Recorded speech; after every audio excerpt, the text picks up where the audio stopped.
And joining us now here is In the Circle on D1 Softball, powered by 643. He is the head coach at Omaha here. Since been 2022, he's won three Summit League Conference championships, three NCAA tournament appearances. I speak of Mike Hurd joining us here on In the Circle on D1 Softball. How you doing? Doing good. How are you, Eric? Doing okay, doing okay. It's always one day it's warm, one day it's cold, so you deal with the weather there. But your team's off to a hot start this season. What have you learned about your team so far through the first few weeks? Yeah, I'd say so far the first 3 or 4 weeks are always, no matter what you think, a little bit of a feeling out process and kind of confirm what you thought, or maybe some new things you gotta figure out. But overall, with the experience that we had coming back and everything, um, for the most part, pretty much the team that we thought we would have going in. So it just kind of still got some new pieces that we're trying to figure out exactly how they work together and all that. But overall, real happy with the start and pretty much what we thought. You talk about this group. Let's start with the pitching staff. When people think of your pitching staff, they think of Madia Groff. But she's not the only one you have in this pitching staff. Talk about this pitching staff you've built here because it's pretty deep. I think deeper than people that don't follow you realize. Yeah, I was just looking at that this morning before we talked, to be honest with you, just in terms of, innings distribution that we've been able to do so far the first 3 weeks. Maddie is Maddie, and Maddie is always going to be real good for us. So consistent, so constant there in the circle. But we've got Lexi Wiggins and Grace Hornbuckle and Allie Edwards have all given us some really quality innings this year. I think all three have they worked real hard over the offseason on different things. And I think all three have taken steps forward this year to give us some real depth behind Madia. Was that a goal? Was that an emphasis in the offseason that you wanted the depth, you want and not have Madia carry the load? 100%, right? A mid-major, a school like us, Summit League, we're always looking at the end of the year, winning conference, winning the tournament, making the NCAA. You always have an at-large maybe in the back of your head a little bit, but going in, I think you got to plan on winning that conference tournament. So you want your number one fresh at the end. So huge. I mean, it was just absolutely huge to us to be able to take some of that off Madia this year and make sure that she's fresh at the end. And those other three pitchers so far have really stepped up, I think. For Madia, what's it been like for her now? Another year under her belt here back at her hometown after all the hoopla coming back. What's it been like for her? Yeah, I think she's settled in. I think she's really comfortable. I think she's happy where she's at.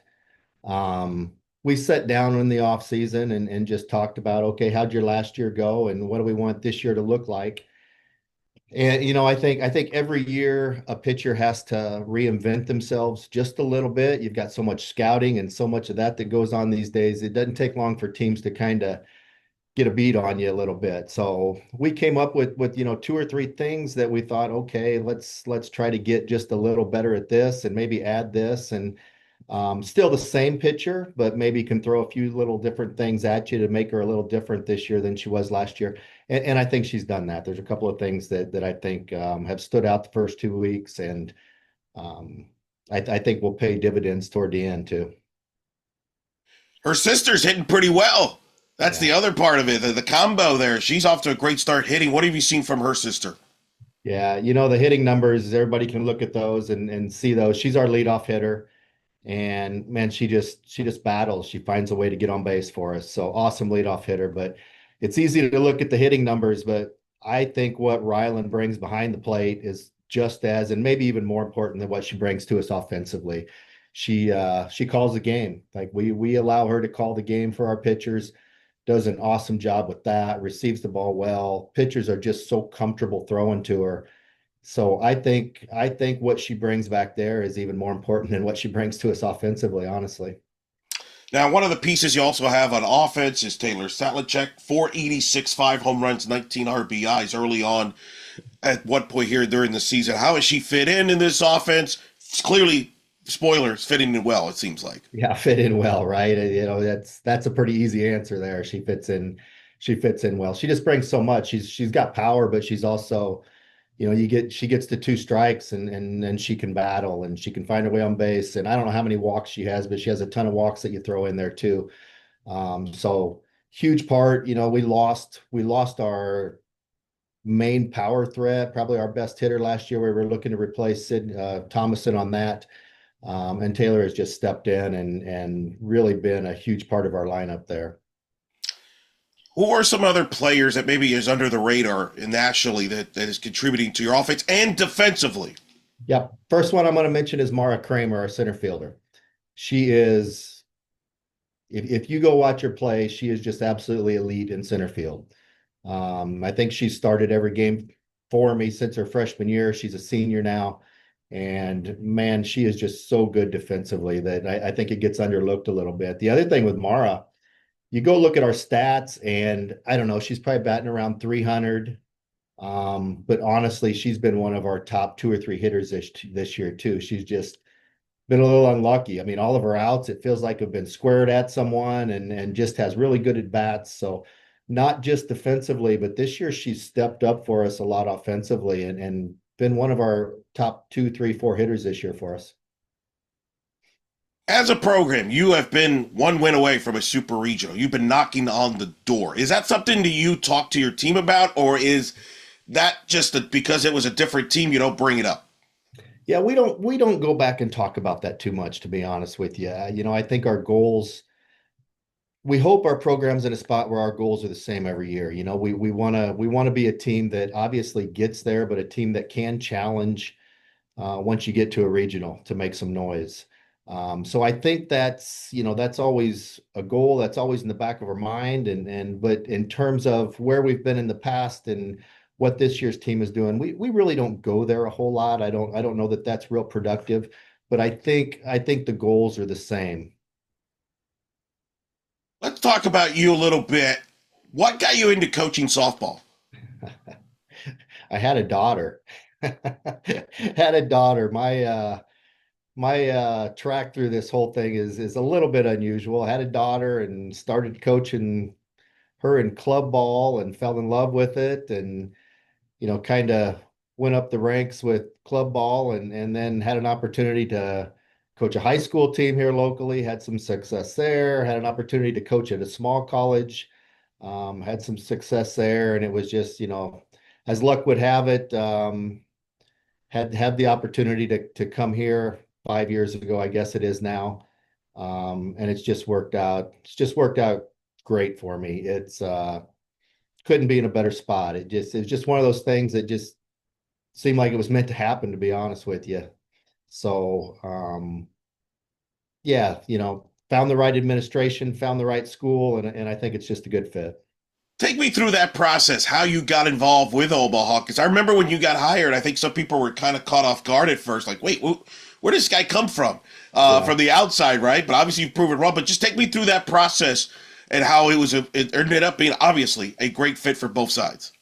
Yeah, it was one of those things where, I'm local here, so been around the area my whole life. And when the job opened up, I thought about it and I mean I was really close to not even applying, to be honest with you. And I had a couple of people that kind of pushed me that way. And I thought, yeah, well, we'll see where it goes. And at the time, there was an interim AD here, Mike Kemp, who was the interim AD.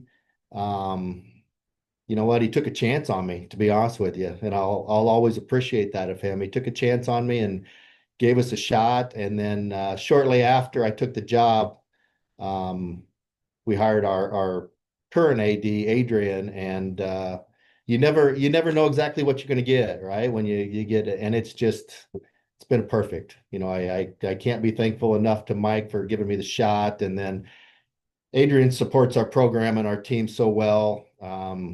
It's just a really good fit. That's right. I forgot that was the interim AD. That was right around the time when Trev had just left and That's everything, right. Yep. Yep. which added to the kind of the drama, if you will, to some extent there on that. Who has been somebody that's guided you as far as your coaching career that you've leaned on for advice?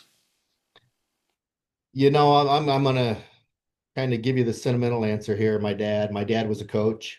So I've always kind of had it in my blood and always enjoyed that side of it, and grew up listening to him and how he did things and how he went about things, not just coaching, but life in general, and how you treat people and all of that. So I think my main influence has been my dad.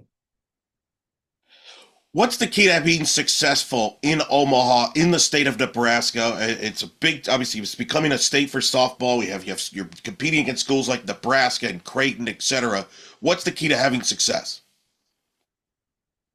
I think you just gotta connect with kids the right way. When you're in Nebraska, I mean, Nebraska's such a good program, and Chris is building Creighton up, and there's so much talent here in Nebraska. And I think people are starting to realize that a little bit now. Small state, but there's so much softball talent here. And I think it's just finding the kids that fit your program. Nebraska's finding kids that fit their program. Creighton will find kids that fit their program. And when we talk to kids, we just want to be really transparent and really honest about who we are and how we go about it and the type of player that we want. And then you kind of leave it in their hands, right? You want them to decide, is this right for me, or is somewhere else right for me? And there's no right or wrong answer. If someone calls me and says, I think a different program's the right fit for me, good luck. I'm happy for you. Because we want anybody that commits to us and anybody to come here to really have a clear idea of what they're stepping into and what they're going to get. And I think then it's on us to make sure that we live up to what we told them we were going to do. And so far it's worked. It's worked really good. When did you know, hey, this is the right place for me? This is going to work. Uh, Pretty quickly that first year, especially after Adrian took over. Had some conversations with him and saw how he went about things and saw his uh his thoughts in terms of where he wants the program to be in the future, and it just all felt right at that point. So it was right away that first year. I knew I was comfortable here. I've lived here my whole life, so I knew I was comfortable here, and I knew the type of players, not just in Nebraska but the Midwest. We focus mostly Nebraska Midwest with our recruiting, so I knew the type of players that we could get. But a lot of it always comes back to administration, right? Is it a good fit with your administration? Do you get the support for the program that you want? And it didn't take long to realize and understand that Adrian and I were on the same page, and that is not changed in 5 years. I want to talk about the Summit League because it's so unique. You've been to 4 straight Summit League championships. You've won the last 3, but it's not that easy. You got North Dakota State, Darren Mueller. They're off to a good start this season. They've got a nice team coming. South Dakota State, that's become a rivalry between the two programs there. St. Thomas now is come into the league and looks like a team that's going to be in the mix. Just talk about life in the Summit League that people may not realize that don't follow it on a day-to-day basis. Yeah, and I think people are starting to realize it a little bit, how good the competition, how good the Summit League is as a whole. And to take it a step further, I think it might be the best this year that it's been since I've been here in terms of how good it is overall, right? There's always been 2 or 3 teams in the Summit that can beat you on any day, that are really good. They can go beat Power Four teams. But I think this year there's just, you look out there and you look at the results and how teams are doing.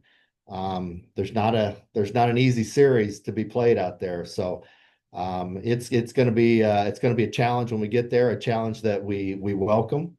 But I think it's good for everybody in the Summit the way things have started. Do you feel when you're in conference, I mean, do you have a target in your back because everybody's gunning for you because you're the champs? I think that's natural, right? I think when you go in there, you see that a little bit. We try not to think about that. We not try not to talk about that a little bit. It's cliche, but we really do want to just, go take one series at a time and one game at a time. And I think if we play our game the way do the things that we want to do it, that we're gonna end up being very competitive in the Summit. So not focus too much on that, focus more on us and what we're capable of doing. You're not shy of challenging your team in the non-conference. Another example is coming up this week. You're going to Arkansas for what's turning into a loaded tournament with you, Arkansas, the host. Charlotte's off to a very good start. You've got Kansas. You've got Boise State, who just knocked off Stanford. Charlotte knocked off Clemson. This is a stacked week. Might be the best tournament of the whole week, Coach. I don't know if that's how you designed it, but it is what it is. Yeah, I'm starting to question how smart I was to schedule this one, to be honest with you. Man, it's a tough one. It's just every team you play down there is just really good. So fun, right? And we like those challenges and we'll go compete and see how it turns out. But holy cow, that one turned out to be when I entered it, I didn't know all those teams were in it. But then I get the schedule and I'm like, holy cow, what I do to us here. But it'll be fun. It'll be fun. We enjoy playing those type of teams. What how are you a different coach today than you were when you took over the program? Man, that's a good question. I think as a coach, if you're going to stay in it for an extended period of time, you got to kind of like we talked about our pitchers, you got to recreate yourself just a little bit.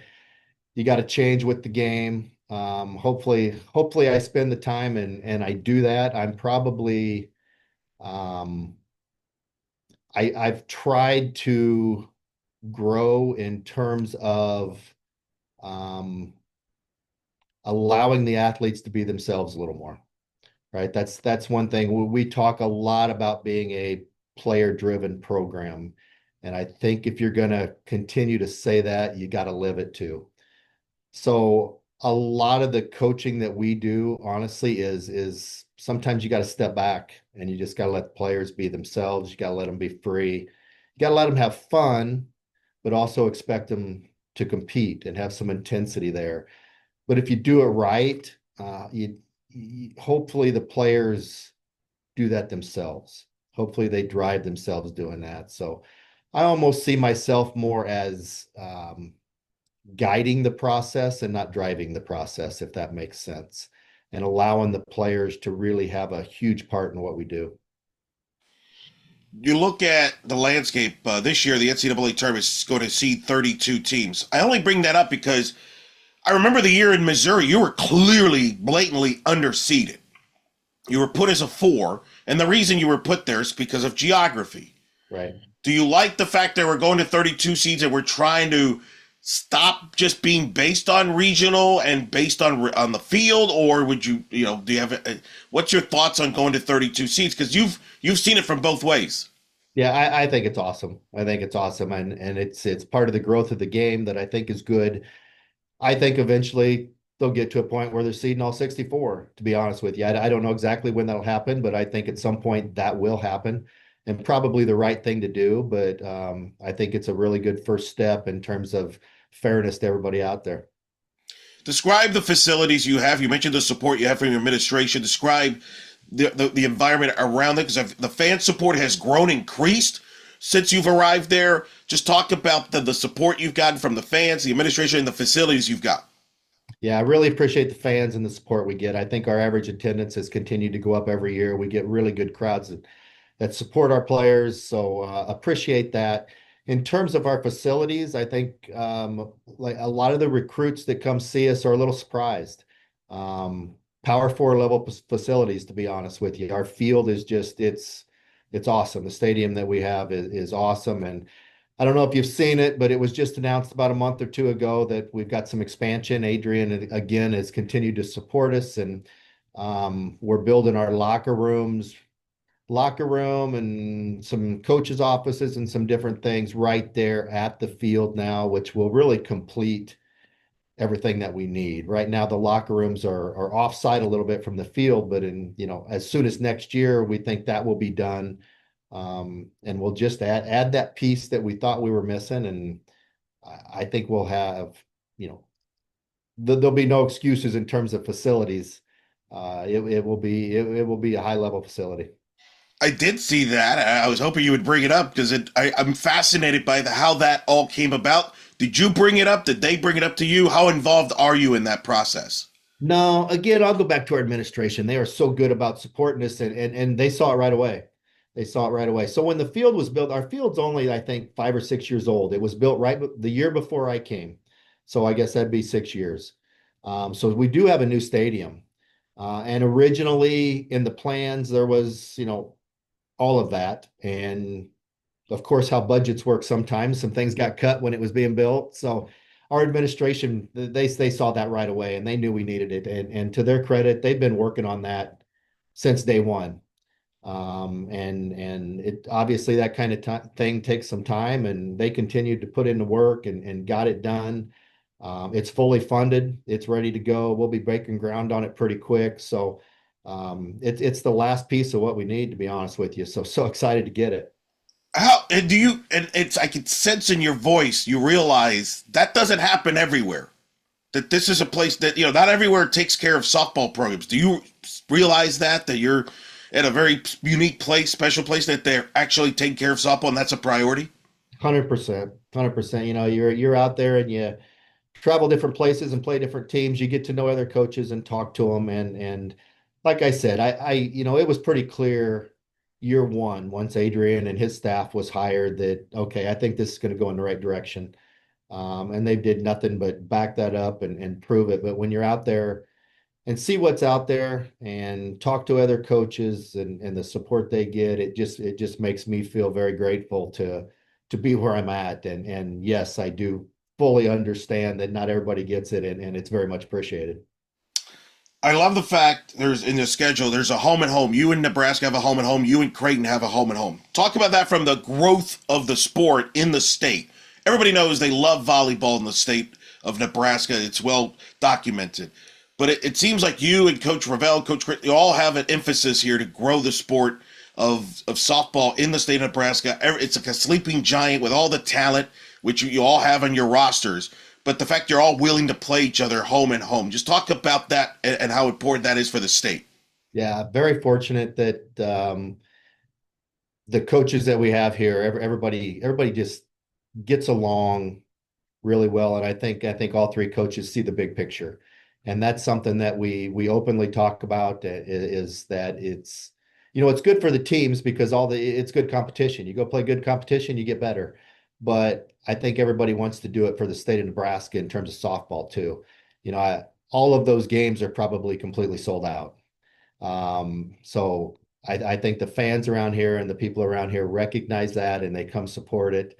And I just think it's awesome that the coaches are willing to do it with each other, because it does continue to grow softball in the state of Nebraska. Yeah, I expecting big headlines on the attendance there. It's gonna be. I'm gonna tell you, we're gonna have security, man. It's gonna be like people are gonna be standing room only. I mean, that's gonna be a hot demand in all those games. Honestly, it is, right. You come watch those games, and there will be standing room only. The seats will be full, and there'll be people standing, and it's an exciting environment. All three teams, the rosters are full of Nebraska kids, Yes. right? So it's just those are exciting games. And No, they happen, they happen in the middle of conference, and there's times where you want to say, okay, do I prioritize your conference run and all of that? But then you appreciate how much the fans come to support it. So you want to go out there and put a good product on the field too. no doubt. I mean, certainly Nebraska's having they've got a good team. Creighton's been knocking on the door for the Big East championship here the last couple of years. You've done what you've done. It's quality resume games for everybody involved as well. Yeah, it's awesome. And the players feel it too. I'm sure Nebraska's players and Creighton's players would tell you the same thing. When they're out in the community, when they're out shopping or they're out doing something, constantly getting, asked or talked about in terms of the team and how you're doing, and can't wait to come watch you and all that. So Nebraska, yeah, what you said, volleyball state, yep, but honestly, I think it's a softball state too.